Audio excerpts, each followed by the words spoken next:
नमस्कार, तुम्हा सर्वांचं आपल्या स्टडी पॉइंट या यूट्यूब चॅनलमध्ये स्वागत आहे. तर लाडक्या बहिणींसाठी सर्वात मोठी अपडेट घेऊन आलेला आहोत. खरं तर 2 दिवसात म्हणजे परवा 14 जानेवारी दिवशी मकर संक्रांत आहे आणि यंदाची ही मकर संक्रांत गोड होण्यासाठी लाडक्या बहिणींच्या बँक खात्यामध्ये अर्थातच आजपासून पात्र लाडक्या बहिणींच्या बँक खात्यात 3,000 रुपये जमा होणार असल्याची माहिती सर्वत्र सोशल मीडियावर या ठिकाणी पसरवत आहे. खरं तर लाडक्या बहिणीची ही यंदाची मकर संक्रांत ही आणखीनच या ठिकाणी गोड होणार आहे.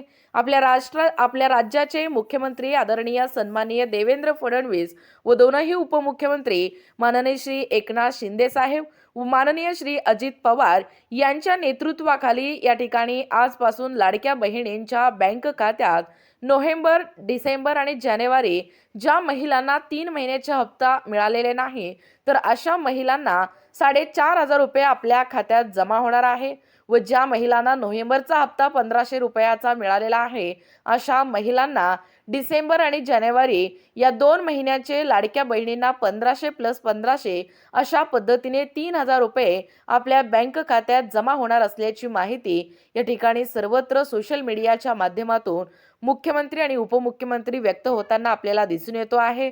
त्यामुळे लाडक्या बहिणीची ही यंदाची तिळगुळ घ्या गोड गोड बोला हा मकर संक्रांतीचा सण अधिकच या ठिकाणी गोड होणार असल्याची बातमी या ठिकाणी आहे. बघा, जास्तीत जास्त लाडक्या बहिणींपर्यंत हा व्हिडिओ पोहोचवा. ज्यांनी ई-केवायसी पूर्ण केलेला आहे अशा सर्व पात्र महिलांच्या बँक खात्यात उद्या आणि परवा म्हणजेच आजपासून उद्या, परवा आणि आज 3 दिवसात या ठिकाणी बँक खात्यामध्ये थेट 3,000 रुपये या ठिकाणी जमा होणार आहेत. जास्तीत जास्त लाडक्या बहिणींपर्यंत हा व्हिडिओ पोहोचवा, जेणेकरून अशा लाडक्या बहिणींनी या ठिकाणी नवनवीन अपडेट मिळत राहणार आहेत. भेटूया पुढच्या व्हिडिओमध्ये. धन्यवाद.